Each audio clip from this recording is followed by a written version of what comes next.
விஸ்வாஸ், உனக்கு நீ சொன்னன்ட்டு 816 ருப்பீஸுக்கு 15.46 rupees, 815.46 rupees.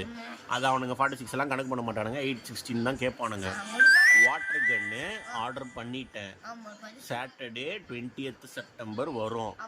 நீ அதுக்குன்னு உனக்கு காசு ஆல்ரெடி கொடுத்துட்டேன். ஆல்ரெடி உன் உண்டியல்ல இருக்கு.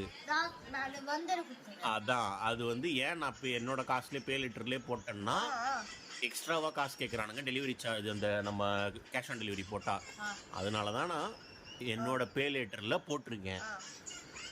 காசு ஆல்ரெடி உன்கிட்ட இருக்கு. கேஷ் ஆன் டெலிவரி போட போறேன்னா நான் சொன்னேன், நீயே கொடுத்துக்கோன்னு காசை ஏமாத்துற. இப்ப ஆர்டர் போட்டாச்சு, இதுக்கப்புறம் காசு தர மாட்டேன்னு ஏமாத்தக்கூடாது. தரமாட்டியா?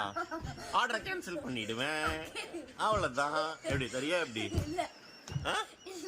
தரமாட்டியா? நிஜமா கேன்சல் பண்ணிடுவேன், இப்ப கண்ணு முன்னாடியே பண்ணிடுவேன். சீக்கிரம் ஆர்டர் கேன்சல் பண்ணவா இல்லை காசு தெரியா? இப்பவே இவ்வளோ விஷமா இருக்கிற, கொடுக்க மாட்டியா? கேன்சல் பண்ணவா? என்னது அப்ப இந்த 16 ருபீஸ் யார் கணக்கு? காந்தி கணக்கா? அடி நான் காசுன்னா அவ்வளோ உஷாராகிறியாடா நீ இப்பவே. வீடியோக்காக போய் சொல்லக்கூடாது. எனக்கு தேவை 816 ருபீஸ். நான் உனக்கு அது 1000 கொடுத்துருக்கேன் ஆல்ரெடி. இப்பவே எல்லாம் வேணாம், வர்ற அன்னைக்கு கொடுத்தா போதும். கொடுப்பியா? கொடுப்பியா? அதான் வீடியோ ஆதாரம்.